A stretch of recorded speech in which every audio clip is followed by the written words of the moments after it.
A man with an incredibly lengthy criminal record was released without bail in New York after he smeared his own feces in the face of a victim sitting at a subway station waiting for a train. In an earlier attack, by the way, he went after a Jewish man while uttering anti-Semitic garbage. He also spat on the Jewish man. We'll give you the details of that crime in a minute. But Assistant District Attorney Grace Phillips, this is in New York, recounted how Frank Abrokwa initially harassed the victim, the woman, saying, hey mommy, why don't you talk to me? When she ignored him, he walked into an idling subway car and pooped into a bag, then returned to smear the excrement on her face, head, nose, mouth, and eyes. And then he said to her, you like this bitch? And this story infuriated me like you wouldn't believe, because of the fact that I see this as a violent crime. I see him as a dangerous person, and he somehow gets let go because of the bail reform policies that have been implemented in New York, and California has similar policies. And we'll get into what the flaws are in just a moment, because I think that bail reform is something that was,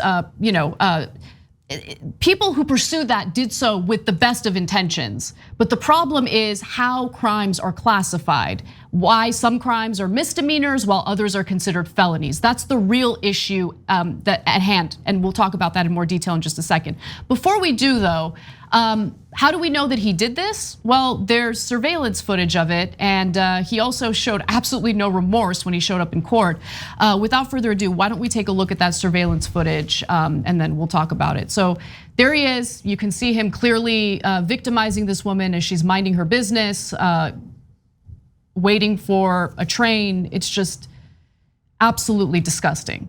Okay, so it turns out that after they let him go with no bail, he had to return to court because they arrested him for a hate crime, for basically going after a Jewish man in September of 2021. He was hauled before a judge for the second time in days.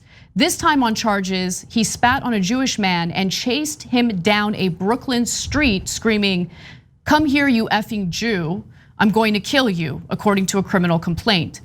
That alleged hate crime happened September 9th in Crown Heights. Now, the victim in this case spoke to the press, the New York Daily News, Menachem Minkowitz, and he said this: he singled me out because he noticed I'm Jewish. It's not even like I said something to him. I was minding my business and looking at my phone. Everything happened so quick. A person comes up and spits on me. I said, "What the F is wrong with you?" And he said, "Effing Jew." I got spit on for being a Jew. Just because I'm wearing a yarmulke, I should be treated like this? And by the way, when the perpetrator here showed up to court for the second time in days, he was annoyed. He was very irritable that he had to do that. He told the judge, "I'm effing tired of it. I'm hungry. Why am I still here? They want to charge me with a hate crime." Oh. This guy's been arrested 44 times for, in my opinion, violent offenses, not non-violent offenses. Non-violent offenses is, hey, you got caught with a baggie of marijuana. You're not harming anyone, okay? You got caught shoplifting some negligible amount, right? Like that to me is non-violent. I think bail reform certainly makes sense in those circumstances. We're talking about a guy who's been arrested 44 times, okay? Some of his crimes include sucker punching a man in the Port Authority bus terminal in Midtown. He went to a Bronx hardware store and threatened the owner with a screwdriver that he took off the store's rack. Another victim was punched in the face multiple times on a Harlem subway platform. But because of how crimes are classified and how these very crimes that I just listed right now are not considered felony offenses, they're considered misdemeanor offenses, the judge has no choice but to let this guy go free with no bail. How does that make any sense? Yeah. How does that make any sense? No, guys, we've got to figure this out. If I don't understand how those are misdemeanors, and so first of all, they're under the umbrella of nonviolent offenses. he punched the guy in the face multiple times. That's violent by definition. By definition. How is that not violent? And so, and what the assault that he did on that poor woman is obviously violent. And that's a misdemeanor, like not a big deal to smear excrement on someone's face? What kind of insane world do we live in? Now I know that misdemeanor doesn't just mean no big deal, and yes, you can get prison sentences for it, etc. Right? But this bail reform issue has to be sorted out based on the classifications of the crimes. Right. So keeping people in jail because they can't afford bail on minor crimes makes no sense. You're punishing them for being poor, not because of the crime. But letting dangerous, violent people go while calling them non-violent makes no sense at all. And look, there's the reality and then there's the politics of it. The politics are less important, but the politics of it is, hey, if this is what is perceived as being the progressive point of view, that's a disaster for progressives. And it certainly isn't my point of view. And so, I hope it's not the progressive point of view. Nobody wants this. It's disgusting, it's unacceptable, etc. right? But the more important thing is reality. Reality. People are actually getting hurt, and then guys are walking out of the court system. That guy was bragging about how he knew he was gonna walk. Out of the 44 crimes that he committed, only one was considered a felony. And we just read you a number of insane crimes that were violent in nature. No, there has to be real consequences for real violent crimes. So I wanted to learn more. I wanted to really verify that this is really what's happening, that they're classifying these violent offenses as misdemeanors that essentially mean that the perpetrator gets to take advantage of bail reform.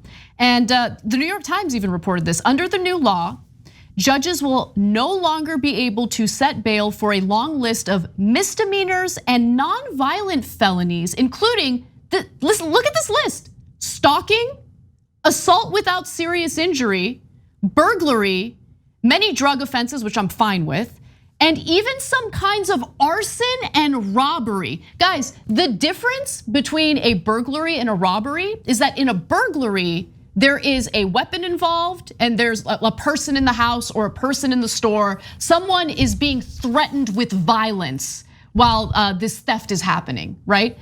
That is a violent crime. That is a violent crime. How can anyone advocate for that being no big deal? If someone is suspected of carrying out stalking, domestic violence is also on the list, by the way. Yeah, just let them go, no bail, not a threat to society whatsoever. That is insane. And if there are progressives who have been advocating for this, I guarantee you it is a losing strategy.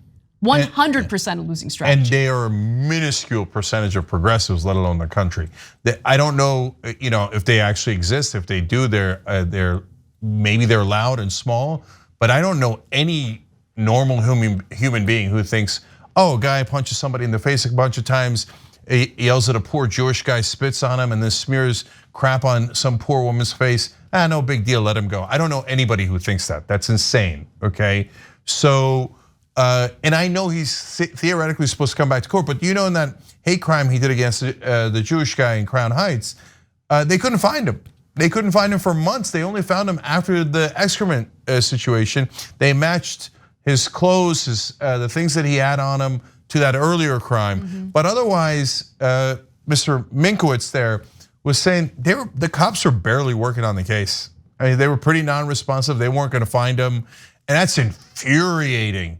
To be attacked for your ethnicity like that, and have a disgusting guy spit on you like that, and no one cares. But the silver lining there is, now this is a good case for making hate crimes significant, because the hate crime part might classify it as a felony, and we might actually be able to keep him in jail until these things are resolved. Wrong again, Bob. So let me give you another example, this time out of Brooklyn. Tiffany Harris, a Brooklyn woman who was released after she was alleged to have hit 3 Jewish women in a bias attack, was arrested the next day and accused of an assault on yet another woman.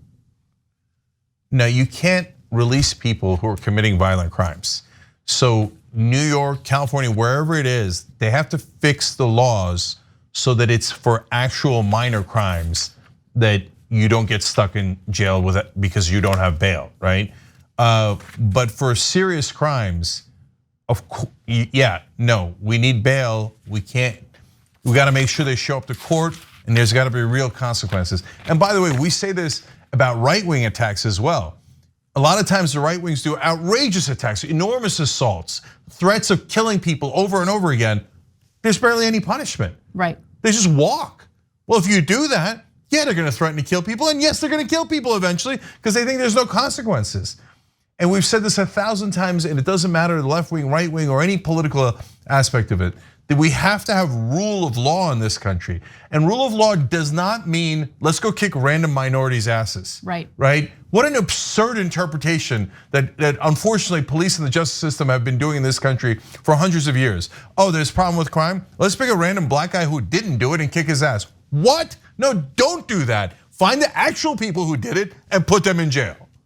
And again, I think bail reform has been pursued with the best of intentions, but there are flaws and they need to be remedied immediately because innocent people are getting hurt. There is obviously a place in society for public safety, and the way that this is being carried out is not prioritizing public safety or justice, and I find that to be a huge issue. Thanks for watching The Young Turks, really appreciate it. Another way to show support is through YouTube memberships. You'll get to interact with us more. There's live chat emojis, badges. You've got emojis of me, Anna, John, JR. So those are super fun. But you also get playback of our exclusive member-only shows and specials right after they air. So all of that, all you gotta do is click that join button right underneath the video. Thank you.